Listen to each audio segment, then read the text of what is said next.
بسم اللہ الرحمن الرحیم۔ حج کا ثواب اور پرہیز کے حوالہ سے حدیث مبارکہ سماعت فرمائیے۔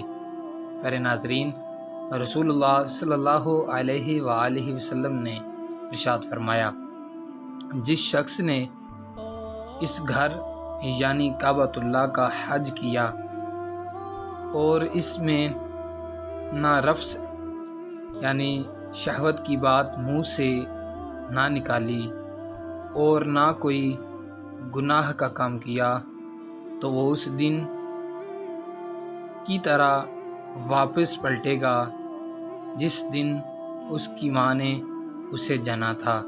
پیارے ناظرین، نیک نیتی کے ساتھ حج کرنے کی یہ فضیلت ہے کہ انسان کے جسم سے سارے گناہ اس طرح جھڑ جاتے ہیں کہ جیسے انسان آج ہی اپنی ماں کی کوکھ سے پیدا ہوا ہو۔ اللہ پاک عمل کی توفیق عطا فرمائے۔